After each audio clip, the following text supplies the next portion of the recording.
আবগারি সহ সামনে অন্য যে পরীক্ষাগুলি রয়েছে সেদিকে লক্ষ্য করে আমি বেশ কিছু গুরুত্বপূর্ণ প্রশ্ন নিয়ে আলোচনা করছি। সেট 1, সেট 2, সেট 3 এভাবে। এবার দেখি আমরা এখানে কি কি প্রশ্নগুলি রয়েছে। ফার্স্ট প্রশ্ন রয়েছে, মানব দেহের সবচেয়ে বড় গ্রন্থি কী? মানব দেহের সবচেয়ে বড় গ্রন্থি কী, এর জন্য যে অপশনগুলো রয়েছে সেগুলো কি কি আমরা দেখে নিই। প্রথমে রয়েছে হার্ট, বিতে বা খতে রয়েছে লিভার, গতে রয়েছে ব্রেন, আর ঘতে রয়েছে কিডনি। এই অপশনগুলোর মধ্যে সঠিক অ্যান্সার হবে লিভার। একই সঙ্গে সঙ্গে আমরা জানব যে এর কোনটির কাজ কী। প্রথমে আমরা জেনে নিই যে লিভারের কাজ কী। লিভার আমাদের পিত্তরস বা বাইল তৈরি করে। ঠিক তেমনিভাবে আমরা জানব হার্টের কাজ কী। এই হার্ট রক্ত সঞ্চালন করে। আর ব্রেন, ব্রেন আমাদের সমগ্র অঙ্গ প্রত্যঙ্গকে পরিচালনা করে। আর কিডনি, কিডনি হলো কিডনি বা বৃক্ক প্রস্রাবের মাধ্যমে দেহে বজ্র পদার্থকে বের করে দেয়। আমরা দেখি পরের প্রশ্নটি কী রয়েছে। এবার নেক্সট কোশ্চেন রয়েছে যে প্রেসার কুকারের ভেতরে কোনটি থাকার জন্য তাড়াতাড়ি রান্না হয়? ক চাপ, খতে রয়েছে তাপ, আর গতে রয়েছে গতি, আর ঘতে রয়েছে কোনোটিই নয়। এর মধ্যে সঠিক অ্যান্সারটি হবে চাপ। প্রেসার কুকারের মধ্যে অতিরিক্ত চাপ থাকার জন্য সেখানে বয়লিং পয়েন্ট বা ফুটন্ত বিন্দু বেশি থাকায় কম তাপেই খাবার তৈরি হয়। তবে পাহাড়ের উপরে অথবা পাহাড়ি এলাকায় কিন্তু বাতাসের চাপ কম থাকার জন্য সেখানে রান্না হতে তুলনামূলকভাবে বেশি সময় লাগে। এর পরবর্তী প্রশ্ন আমরা দেখি। পরের প্রশ্নটি রয়েছে, নিম্নে উল্লেখিত কোনটি বিদ্যুৎ শক্তি যান্ত্রিক শক্তিতে রূপান্তরিত হওয়ার উদাহরণ? কী কী অপশন রয়েছে এখানে?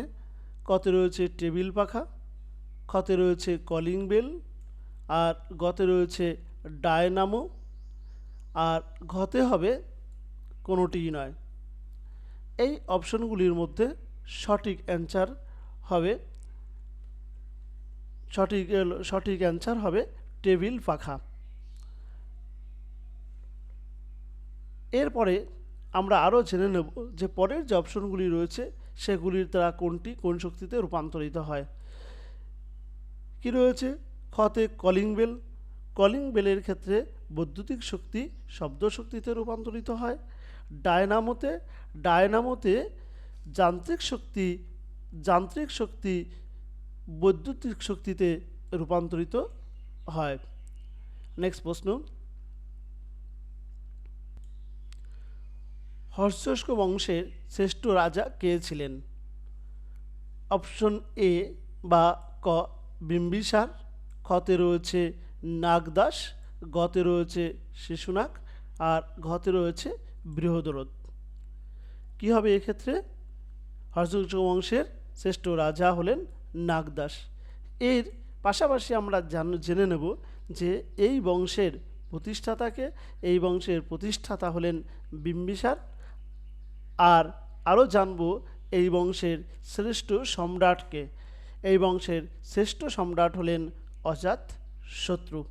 তাহলে এখানে আরেকটি অপশন, যেটা আর যে দুটো অপশন রয়েছে আমরা জেনে নিই। যে শিশুনাগ হলেন শিশুনাগ বংশের প্রতিষ্ঠাতা। আর পরবর্তীতে কি রয়েছে?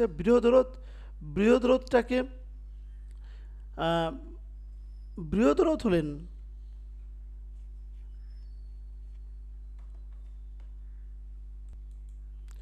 মৌর্য বংশের শ্রেষ্ঠ সম্রাট। দেখি পরের প্রশ্নটি কি রয়েছে। পরের প্রশ্ন রয়েছে থিওরি অফ এভলিউশন বা বিবর্তনবাদের ধারণাটির কে দেন? অপশন রয়েছে এ ডারউইন, বিতে রয়েছে বা খতে রয়েছে মেন্ডেল, সিতে রয়েছে নিউটন, আর ডি বা ঘতে রয়েছে ফ্রয়েড। এই অপশনগুলির মধ্যে সঠিক অ্যান্সার হবে ডারউইন, অর্থাৎ বিবর্তনবাদের প্রবক্তা হলেন ডারউইন। তাহলে মেন্ডেল কিসের প্রবক্তা? মেন্ডেল হলেন বংশগতির প্রবক্তা। আর নিউটন হলেন গতিশক্তির ধারণাটির প্রবক্তা। আর একটি রয়েছে ফ্রয়েড হলেন স্বপ্নতত্ত্বের প্রবক্তা, অর্থাৎ মানুষের স্বভাবের ধারণাটি এই ফ্রয়েড ব্যাখ্যা করেছিলেন। নেক্সট প্রশ্ন, পশ্চিমবঙ্গের কত শতাংশ ভূমি এলাকা বনভূমির অন্তর্গত? অপশন রয়েছে 10%, খতে রয়েছে 12%, গতে রয়েছে 14%, আর ঘতে রয়েছে 16%। এর মধ্যে সঠিক অ্যান্সারটি হবে 14%, অর্থাৎ পশ্চিমবঙ্গের 14% ভূমি বনভূমির অন্তর্গত। আমরা আরও জানব যে যদি এই প্রশ্নটি একটু ঘুরি হয় যে ভারতের কত শতাংশ ভূমি এলাকা বনভূমির অন্তর্গত, সেক্ষেত্রে অ্যান্সারটি হবে 20%। তবে যে হিসাবটা দেওয়া হলো সেটা হলো 2001 সালের আদমশুমারি অনুযায়ী। পরের প্রশ্ন, পশ্চিমবঙ্গের জেলাগুলির মধ্যে কোন জেলাতে লোক সংখ্যা সবচেয়ে কম? কি কি জেলা রয়েছে এখানে? অপশন কতে রয়েছে দার্জিলিং, খতে রয়েছে বাঁকুড়া, গতে রয়েছে পুরুলিয়া, আর ঘতে রয়েছে কোনোটিই নয়। এই অপশনগুলির মধ্যে সঠিক অ্যান্সার হবে পুরুলিয়া, অর্থাৎ পুরুলিয়াতে লোক সংখ্যা সবচেয়ে কম। আমাদের যে 19টি জেলা রয়েছে সেই জেলাগুলির মধ্যে এই পুরুলিয়ার ভূমি বা মাটি যেমনি অনুর্বর, তেমনি জলবায়ু কিন্তু তুলনামূলকভাবে অন্যান্য জেলার থেকে অস্বস্তিকর। এই কারণের জন্যই এই পুরুলিয়াতে লোক সংখ্যা তুলনামূলকভাবে কম। পরের প্রশ্ন, ভারতের কোন বিদেশি রাষ্ট্রের সঙ্গে পশ্চিমবঙ্গের কোনো সীমানা নেই? অপশান এ চীন, বিতে রয়েছে ভুটান, সিতে রয়েছে নেপাল, ডিতে রয়েছে বাংলাদেশ। এই অপশনগুলির মধ্যে সঠিক অ্যান্সারটি হবে চীন। চীনের সঙ্গে পশ্চিমবঙ্গের কোনো সীমানা নেই। পশ্চিমবঙ্গের অন্য 3টি রাষ্ট্রের সঙ্গে আন্তর্জাতিক কিন্তু সীমানা রয়েছে। পরের প্রশ্ন আমরা দেখব, পরের প্রশ্নটি কী রয়েছে? পরের প্রশ্ন রয়েছে সিঙ্গালীলা পার্বত্য অঞ্চলটি পশ্চিমবঙ্গ এবং আর কোন জায়গার সীমানার মধ্যে অবস্থিত? এখানে দেখি অপশনগুলো কী কী রয়েছে। অপশন এতে রয়েছে সিকিম, বিতে রয়েছে নেপাল, আর সিতে রয়েছে আসাম, আর ডিতে রয়েছে ভুটান। এই অপশনগুলির মধ্যে সঠিক অ্যান্সার হবে নেপাল, অর্থাৎ নেপাল এটি সিঙ্গলীলা পর্বত, পশ্চিমবঙ্গ আর নেপাল সীমার মধ্যে অবস্থিত। আমরা আরও জেনে নেব যে এই অঞ্চলের আর যে অন্যান্য যে চূড়াগুলি রয়েছে সেগুলির মধ্যে উল্লেখযোগ্য হল সান্দাকুফু।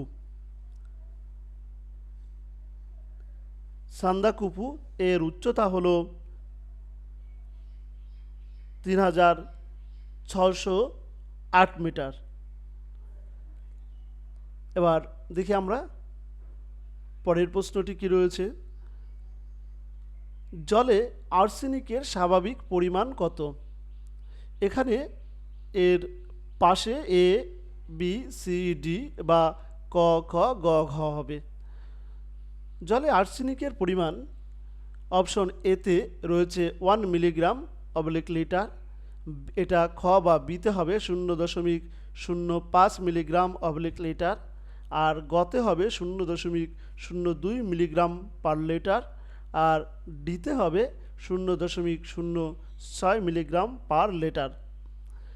এর মধ্যে সঠিক অ্যান্সারটি হবে খ, অর্থাৎ 0.05 মিলিগ্রাম পার লিটার। আমাদের মনে রাখতে হবে যে খাওয়ার জলে যদি এই 0.05 মিলিগ্রাম পার লিটারের বেশি আর্সেনিকযুক্ত থাকে তাহলে কিন্তু সেটি মোটেই স্বাস্থ্যসম্মত হবে না। এবার আমরা জানব যে পরের প্রশ্নটি কি রয়েছে।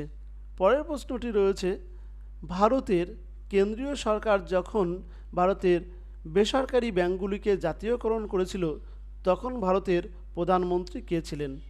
অপশন এ জওহরলাল নেহেরু, বিতে ইন্দিরা গান্ধী, সিতে মোরারজি দেশাই, ডিতে এদের কেউ নয়। এদের মধ্যে সঠিক অ্যান্সারটি হবে ইন্দিরা গান্ধী। ইন্দিরা গান্ধীর সময়কালে ইন্দিরা গান্ধীর সময়কালে অর্থাৎ 1969 সালে 14টি বেসরকারি ব্যাংকে জাতীয়করণ করা হয়। পরবর্তী সময়কালে অর্থাৎ এই প্রধানমন্ত্রীর সময়েই 1980 সালে আরও 6টি বেসরকারি ব্যাংকে জাতীয়করণ করা হয়েছিল। পরের প্রশ্ন, যে প্রথম পঞ্চবার্ষিকী পরিকল্পনায় সবচেয়ে বেশি গুরুত্ব দেওয়া হয়েছিল কোন ক্ষেত্রে? কি কি অপশন রয়েছে? অপশন এতে কৃষি, বিতে রয়েছে শিল্প, সিতে রয়েছে যোগাযোগ, ডিতে কোনোটিই নয়। এই অপশনগুলোর মধ্যে সঠিক অ্যান্সারটি হবে কৃষি। আর দ্বিতীয় পঞ্চবার্ষিকী পরিকল্পনায় জোর দেওয়া হয়েছিল কিন্তু শিল্পের উপর। নেক্সট, পরবর্তীতে রয়েছে যে হরপ্পা সভ্যতায় বাড়িঘর কী দিয়ে তৈরি ছিল? অপশন এতে পাথর, বিতে রয়েছে কাঠ, সিতে রয়েছে ইট, ডিতে কোনোটিই নয়। এক্ষেত্রে সঠিক অ্যান্সারটি হবে ইট, অর্থাৎ হরপ্পা সভ্যতার বাড়িঘরগুলি ইট দিয়ে তৈরি ছিল। আর শুধু বাড়ি নয়, এখানকার রাস্তা, স্নানাগার এগুলোও ইট দিয়ে তৈরি ছিল। আর পয় প্রণালী ছিল সুন্দর। আমরা এর থেকে বলতে পারি সেখানকার নগর পরিকল্পনা ছিল অতি উন্নত। পরের প্রশ্ন রয়েছে, নিম্নলিখিত কোন ধাতুটি হরপ্পা সভ্যতার সময় ব্যবহার করা হতো না? কি কি রয়েছে অপশন? অপশন এতে লোহা, বিতে রয়েছে রূপা, সিতে রয়েছে তামা, ডি বা ঘতে রয়েছে সোনা। এই অপশনগুলির মধ্যে সঠিক অ্যান্সারটি হবে লোহা। সঠিক অ্যান্সারটি হবে লোহা। লোহার কোনো যন্ত্রপাতি ধ্বংসাবশেষ কিন্তু এই সভ্যতাতে পাওয়া যায়নি। এর মাধ্যমে বলা যায় যে তৎকালীন সময়ে লোহার কোনো ব্যবহার হতো না। তবে লোহা কিন্তু পরবর্তীকালে অর্থাৎ আর্য যুগ বা বৈদিক যুগে ব্যবহার হতে শুরু হয়। এই প্রসঙ্গে আমরা আরও জানব যে প্রাণীদের মধ্যে ঘোড়ার কোনো ব্যবহার কিন্তু হরপ্পা বা সিন্ধু সভ্যতায় ছিল না। নেক্সট, পরের প্রশ্ন রয়েছে, বর্ধমান মহাবীরের জন্ম কোথায় হয়েছিল? দেখি এর জন্য কী কী অপশন রয়েছে। অপশন এতে কুন্দগ্রাম, খতে রয়েছে বেনারস, গতে রয়েছে সারনাথ, আর ঘতে রয়েছে কোনোটিই নয়। এর মধ্যে সঠিক অ্যান্সারটি হবে কুন্দগ্রাম, অর্থাৎ ক হলো সঠিক অ্যান্সার। এবার আমরা জানব এই কুন্দগ্রামটি কোথায়। এই কুন্দগ্রামটি হলো বিহারের বিহারের বৈশালীর কুন্দগ্রাম। মহাবীর জন্মগ্রহণ করেন 540 খ্রিস্টপূর্বাব্দে আর মারা যান 468 খ্রিস্টপূর্বাব্দে, অর্থাৎ তিনি 72 বছর জীবিত ছিলেন। আর মারা যান তিনি বিহারের মগধের পাবানগরে। এর বাবার নাম ছিল সিদ্ধার্থ আর মায়ের নাম ছিল ত্রিশলা, আর তিনি ছিলেন একজন ক্ষত্রিয় বংশজাত ব্যক্তি। মহাবীর ছিলেন একজন ক্ষত্রিয় বংশের সন্তান। পরের প্রশ্ন, বাংলার পাল রাজবংশের প্রতিষ্ঠাতা কে? কী কী অপশন রয়েছে? অপশন এতে রয়েছে গোপাল, খতে রয়েছে ধর্মপাল, গতে রয়েছে দেবপাল আর ঘতে কেউ নয়। এই অপশনগুলির মধ্যে সঠিক অ্যান্সার হবে গোপাল, অর্থাৎ গোপালই হলেন পাল বংশের প্রতিষ্ঠাতা। গোপাল 750 খ্রিস্টাব্দে বাংলার রাজা হয়েছিলেন, আর এই গোপালের পুত্রের নাম ছিল ধর্মপাল, যাকে বলা হতো পাল বংশের শ্রেষ্ঠ রাজা। একে শ্রেষ্ঠ রাজা এই গোপালের পুত্র ধর্মপালকে পালবংশের শ্রেষ্ঠ রাজা বলা হয় এই কারণে তার সময়কালে পাল সাম্রাজ্য সব দিক থেকে বেশি বিস্তার লাভ করেছিল। নেক্সট প্রশ্ন জানব, ভাস্কর বর্মন আধুনিক ভারতের কোন রাজ্যের রাজা ছিলেন? অপশন এতে রয়েছে বাংলা, বিতে রয়েছে বিহার, সিতে বা গতে রয়েছে আসাম আর ঘতে রয়েছে কোনোটিই নয়। এই অপশনগুলোর মধ্যে সঠিক অ্যান্সারটি হবে আসাম, অর্থাৎ ভাস্কর বর্মন আধুনিক ভারতের আসাম রাজ্যের রাজা ছিলেন। এই আসাম রাজ্যের পূর্ব নাম ছিল কামরূপ। এরপর আমরা দেখব পরের প্রশ্নটি কি রয়েছে। এর পরের প্রশ্ন রয়েছে, নিচে বা নিম্নের কে শিলাদিত্য নামে পরিচিত ছিলেন? অপশনগুলো কি কি? অপশন এতে অশোক, বিতে রয়েছে প্রথম চন্দ্রগুপ্ত আর সিতে রয়েছে হর্ষবর্ধন, ডিতে রয়েছে কেউ নয়। এই অপশনগুলোর মধ্যে সঠিক অ্যান্সারটি হবে